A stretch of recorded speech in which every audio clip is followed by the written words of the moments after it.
आप ये video YouTube पर देख रहे हैं तो हमारे चैनल को सब्सक्राइब करें और बेल आइकन को दबाना ना भूलें। एक समय एक काशी में एक दामोदर नाम का एक बिजनेसमैन था। दामोदर नाम का एक सेठ था और वो भगवान का बहुत ज़्यादा भक्त था, श्रद्धालु था। सभी देवी देवताओं के जैसे हम हिंदू हैं और जिस प्रकार हम हिंदू धर्म होने के नाते दंत कथा लोक वेद के आधार से जो पूजाएं करते थे, वो सभी देवी देवता जो विष्णु जी, श्री कृष्ण जी, शंकर भगवान, देवी हैं, इन सब की मूर्तियां आदि रख के अपनी जहाज में, उसका एक जहाज चलता था। पहले इन दरियाओं के अंदर भी जहाज के माध्यम से व्यापार किए जाते थे। तो ऐसे समुद्र में भी, समुद्र जैसे दरिया समुद्र में गई, समुद्र के साथ साथ फिर दूसरी दरिया को पकड़ कर वो दूसरे जगह जाते थे। ऐसे समुद्र को भी कुछ क्षेत्र में पार करते थे।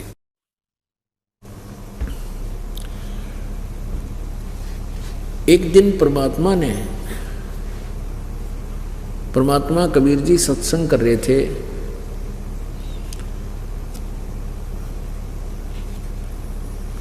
किसी मोहल्ले में, किसी कॉलोनी में, तो वहाँ उस सेठ दामोदर जी का घर था, आसपास में थोड़ी सी दूरी पे। तो जिसके सत्संग परमात्मा ने करना था, उस बहन ने उस दामोदर सेठ की धर्मपत्नी को, उस धर्मवती नाम था उसका, धर्मवती को भी आमंत्रित कर दिया कि हमारे घर आइए, हमारे गुरुजी आएंगे, बहुत बढ़िया ज्ञान सुनाते हैं।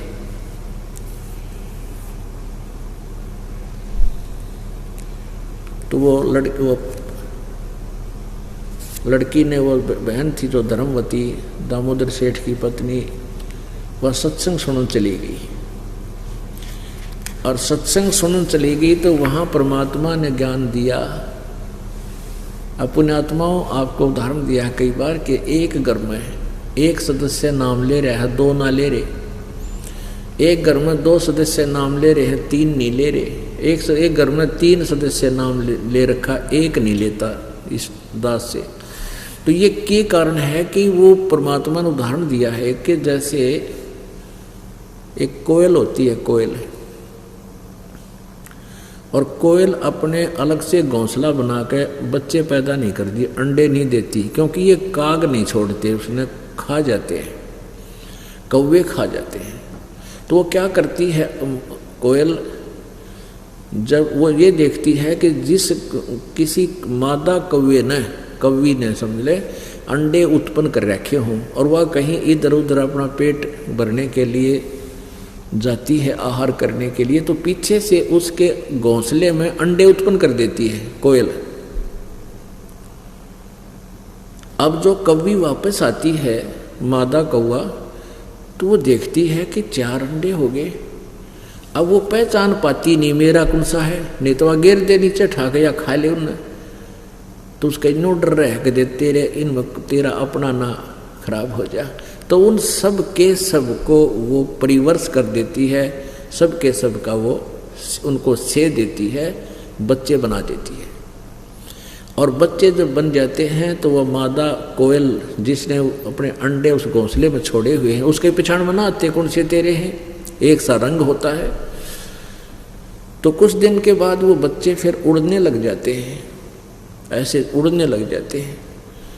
थोड़ी देर गए उड़ के फिर वापस आ गए, फिर उड़ कर गए, फिर वापस आ गए। तो वह देखती रहती है कि अब ये पूरे परफेक्ट हो गए बच्चे चारों। तो वह फिर दूर बैठ के अपने बच्चों को कैसे लेती है, अपने पास कैसे बुलाती है, दूर बैठ के आवाज लगाती है कुहू कुहू की। जो कोयल वाले बच्चे होते हैं ना, वो ऐसे देखते हैं, क्योंकि उनका तो अटैक करती है वो वाणी आवाज, तो तुरंत उड़ कर अपनी माँ की आवाज की तरफ चल पड़ते हैं। अब वो मादा कौवी कुछ दूर तक उनके पीछे भागती है, मेरे बच्चे गए गए। फिर वह कोयल फिर और आगे चली जाती है, वहाँ जाकर कुहू कुहू करने लग जाती है। तो फिर वो बहुत दूर चले जाते हैं, तो वो कौवी वापस आ जाती है, कहीं तेरे वो दूसरे बच्चों का कोई हानि ना कर दे, उनको छोड़ देती है। तो पुण्यात्माओं, वो काग आड़िया कहता असर नहीं, वो काग वाले बच्चा कहता असर नहीं उस वाणी का, और कोयल वाला का हो गया। तो ऐसे ही परमात्मा कबीर जी अपनी पुण्यात्माओं को ऐसे ही जगह पर जन्म देता है, और जब वो थोड़े से समझण जोगे हो जाए ना, फिर अपनी वाणी बोलते हैं। दास ने गांव गांव में नगर नगर में जाकर या कोयल की वाणी बोली, परमेश्वर की वाणी का वहाँ प्रचार किया। जो कोयल के बच्चे थे बस उसी समय गेर लाग लिए, और आज तक अटल हैं। और उसी घर के मनमाने 2 सदस्य ना लाग रहे, वही बिगुन का दिमाग चाटे बकवाद करे, क्योंकि वो काग के थे, वो काल के हैं। और जो परमात्मा के बच्चे थे वो आज देख लो यहाँ रंग लग गया। तो परमेश्वर कहते हैं सटदर दोनों दीन का, दिल में दोष ना धार, सतगुरु का कोई एक है, यू काल का सब संसार। काल ने तो अपने आहार के लिए बच्चे पैदा करवा रखे हैं।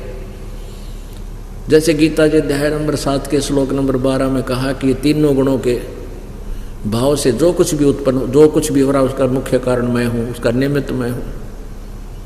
वो मुझसे ही हो रहे हैं ऐसा जान, लेकिन मैं इनमें नहीं, ये मुझ में नहीं। क्योंकि रजगुण ब्रह्मा से संतान उत्पत्ति ये काल के लिए, सतगुण विष्णु से हमारे एक दूसरे मोह ममता की सती थी, ये भी काल के लिए यहाँ रोक के रखा है। और भगवान तमगुण शिव जी से हमारा संहार करवा देना, ये भी काल के लिए। तो कहते हैं जो परमात्मा कबीर जी की शरण में आ गए, उनका असर हो नहीं सकता, वो काल के जाल में रह नहीं सकते, उन पर काग का यानी काल का असर नहीं हो सकता। तो एक का सत्संग सुना था उस बेटी ने, दामोदर की पत्नी ने, धर्मवती ने सत्संग सुना, परमात्मा ने विचार व्यक्त किए थे। और वो ब्रह्मा ये विष्णु शिव जी शंकर की कति कट्टर पुजारी थे वह सेठ जी। परमात्मा ने उस दिन सत्संग सुनाया और कहा भाई 2 दिन की गुजरान जगत में है, आज तुम्हारे पास सब कुछ है, संपत्ति है, सेठ हैं, कल को पैसा हमारी मृत्यु हो जा के साथ चलेगा। तो इस प्रकार के काफी उदाहरण दिए परमात्मा ने।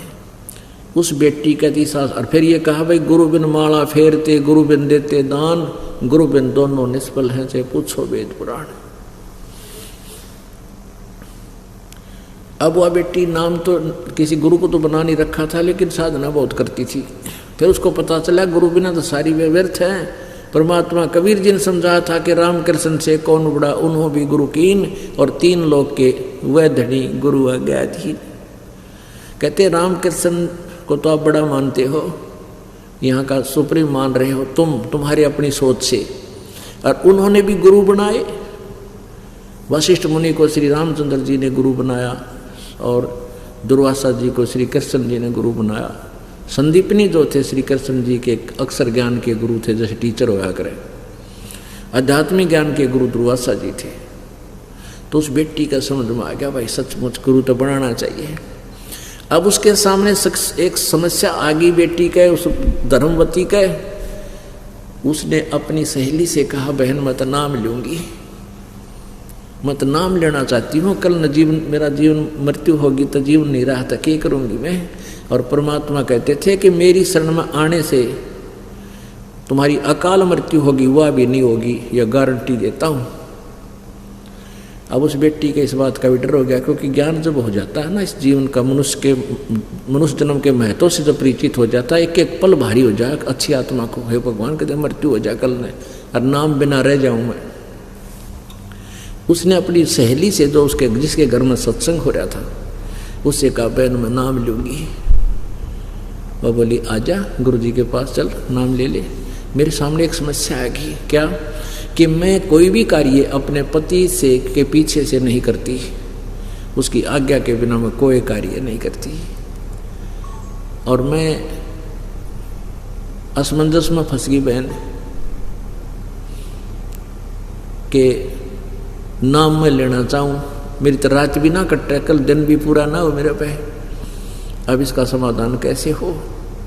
और पति की आज्ञा मैंने मिली नहीं। मैं नहीं चाहती कि कोई ऐसा समस्या आवे मेरे को।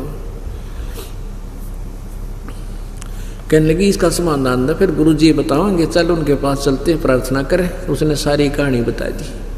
परमात्मा ने कहा बेटा, ना तो तेरे पति के साथ तेरा जन्म होया और ना ही तू गेल मरेगी।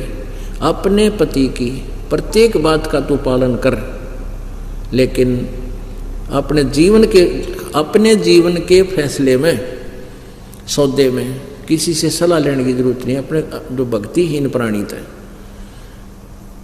अपने जीवन की तू खुद जिम्मेवार है। और अपना नाम ले बेटा, कल किसने के बेरा कल मृत्यु होगी, तेरा पति कौन सा तेरा गेल मरेगा। तनु बोलिए भगवान, नाम तो मैं लेऊंगी और यह इज्जत भी आप राखियो। रोज प्रार्थना करती मन मन में, है परमात्मा मेरे पति की बुद्धि बदलियो, कदे मेरे तो नाराज हो जावे। नाम लेकी भक्ति शुरू कर दी। सेठ जी आगे अपने व्यापार पर से वापस, तो उसने और उस दिन भी सत्संग दे खेल मालिक का, उस दिन भी सत्संग मालिक नजर रखा। कहते सोशल छिद्र मैं करूं अपने जन के काज। वहीं थोड़ी सी दूरी पर सत्संग था, उधर से सेठ जी आ गया। अब सेठ जी को खाना खिलाया, नहवाया, स्नान के लिए पानी दिया, काफी समय लग गया।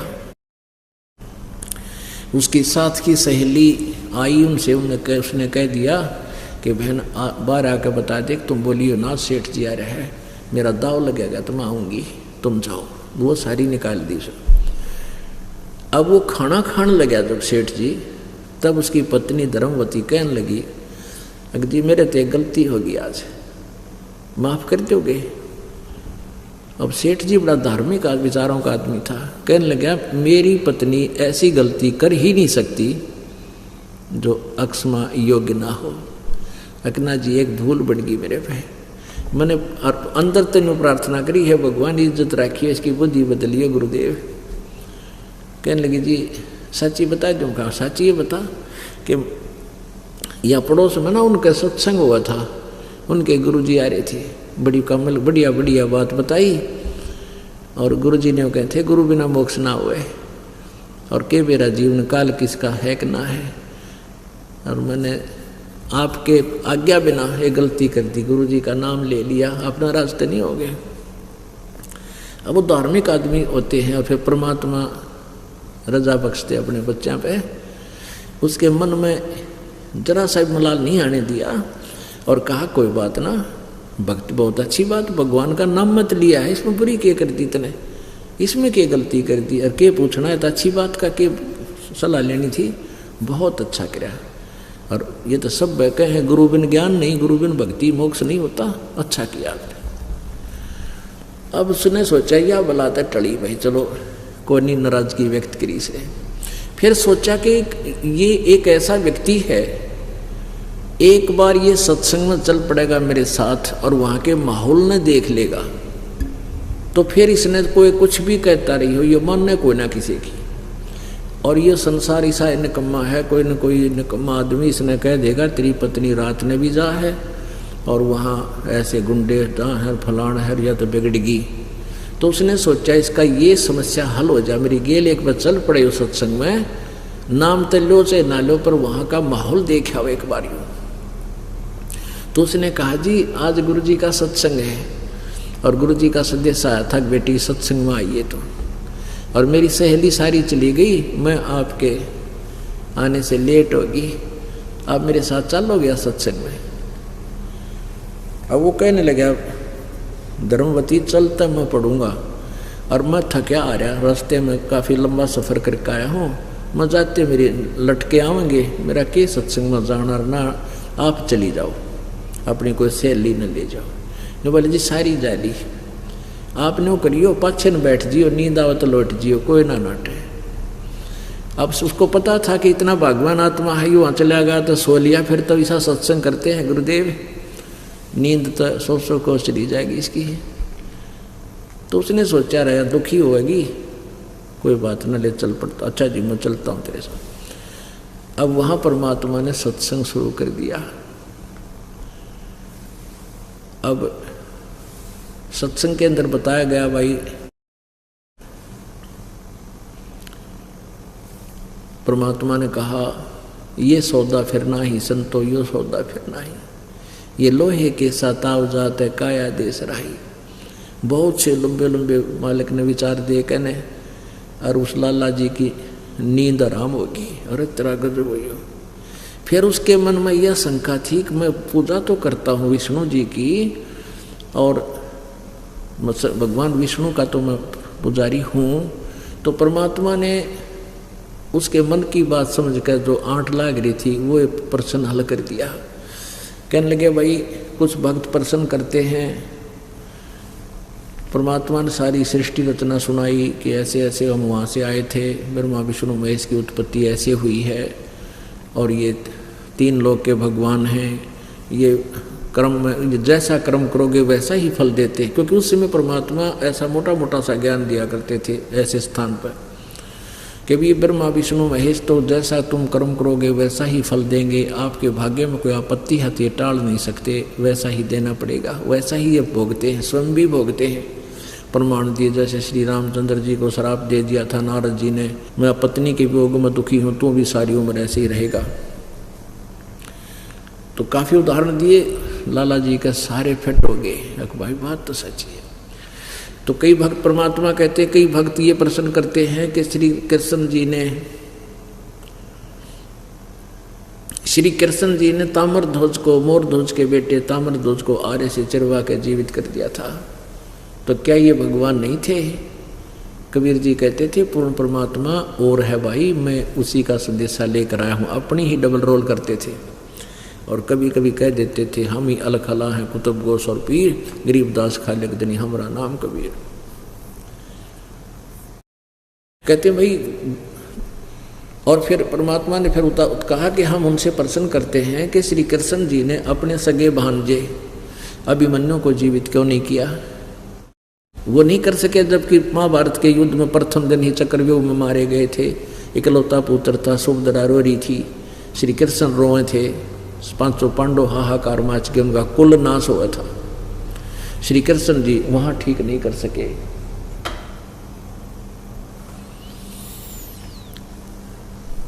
उसको जीवित नहीं कर सके। कारण क्या था कि मोरध्वज राजा के पुत्र ताम्रध्वज की आयु शेष थी, उसको तो एक जा करके बीच में उसकी कटवा करके जीवित कर दिया। इतनी इनके अंदर पावर है, लेकिन उम्र नहीं बढ़ा सकते, कर्म के दंड को टाल नहीं सकते, और अभिमन्यु का की आयु शेष नहीं थी। अब यह बात खटकी और कहते हैं कोयल के बच्चे और काग के इतना अंतर हो से, एक के चोट से धारिया जिन मिलन दाचा। उसी समय अपनी पत्नी से कहने लगा भगवान मैं तो नाम लूंगा। तो वो कहने लगे जी गुरु जी से मैं बात कर लेती हूँ, अब ले लो नाम, बड़ी अच्छी बात।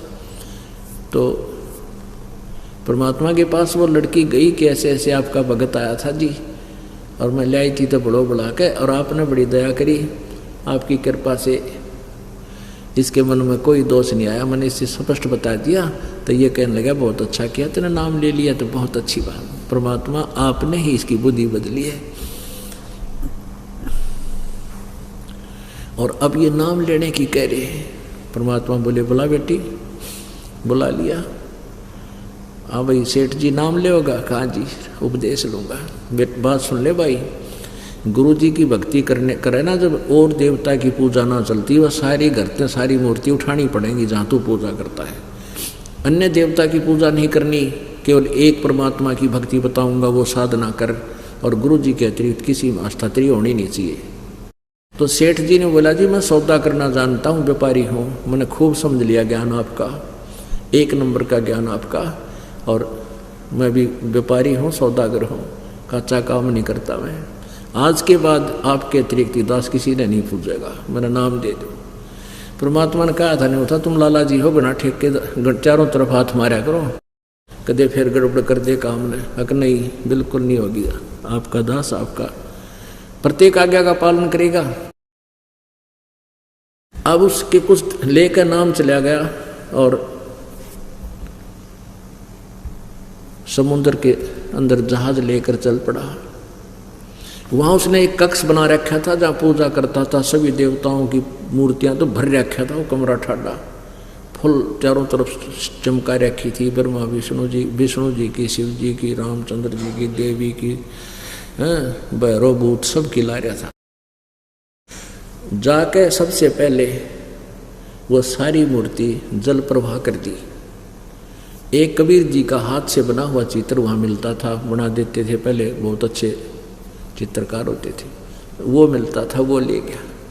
सारा कमरा खाली करके एक मालिक का ला कर चित्र और जो मंत्र दाता ने दिए थे ये शुरू कर दिए, भक्ति करे, आरती करे उनकी वाणी की, जैसे बता रखे थे। अब दूसरे जो सेठ थे वो कहने लगे रहा, क्या हो गया, तू मेंटल हो गया क्या सेठ जी? इतने सारे ब्रह्मा जी, विष्णु जी, शिव जी, सारे की मूर्ति तारे के हटा दी, और एक ये कौन है? वो भी जानते थे कि ये कबीर जुल्हा, अरे ये दान की पूजा करने लग गए तुम, भगवान छोड़ दिया, हनुमान छोड़ दिया है, श्री कृष्ण छोड़ा तने, तेरी बुद्धि भ्रष्ट होगी, तेरा नाश होगा। तो वो कहने लगे भाई अब मेरे बीच में मत आओ, तुम आप अपनी भक्ति करो, मैं अपनी करूँ, मैं अपने जीवन का मैं खुद जिम्मेवार हूँ, तुमने भाई इसमें सलाह देने की जरूरत को नहीं। अब उसकी हंसी करने लगे, आ गया कबीर, आजा कबीर। वो बोला, वो अपना क्या बोला, उन्हें 10-15 नालायक, वो चलता रहा। वापस आ रहे थे सौदा भरकर, बिजनेस करके कोई सामान ले रहे थे, उनके बच्चे भी साथ थे, क्योंकि 2-2, 3-3 महीने लग जाते थे कई बार दूसरे लंबे टापू पर जाने के लिए।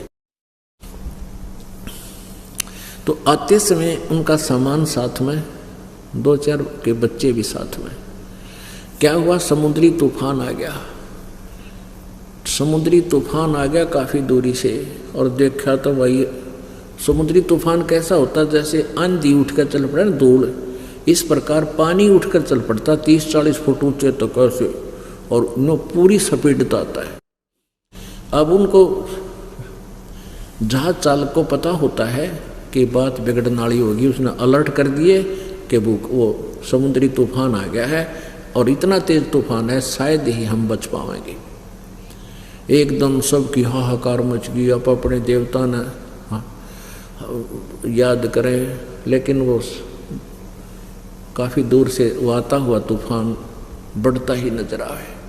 और परमात्मा, वो कबीर जी का शिष्य जो थे दामोदर जी, आराम से बैठे। अब परमात्मा जो करेगा वो गलत कर ही नहीं सकता, परमात्मा गलत कर ही नहीं सकते। तो वो दूसरे सेठ कहने लगे रहे, लाला जी, सेठ जी, श्याम दामोदर है, तूफान आ गया और सारे मरांगे, सारे रों बुरी तरह। भाई तेरा क्या हो रहा, तू कभी डरता नहीं है? न बोला भाई डरूंगा जब भी मरूंगा, ना डरेंगे तो अभी तारा तो है ही नहीं, भगवान ने इतनी लिख रखी होगी अपनी, और क्या। कहने लगे रहे, तो भी अर्ज कर लिया अपने गुरु जी तय।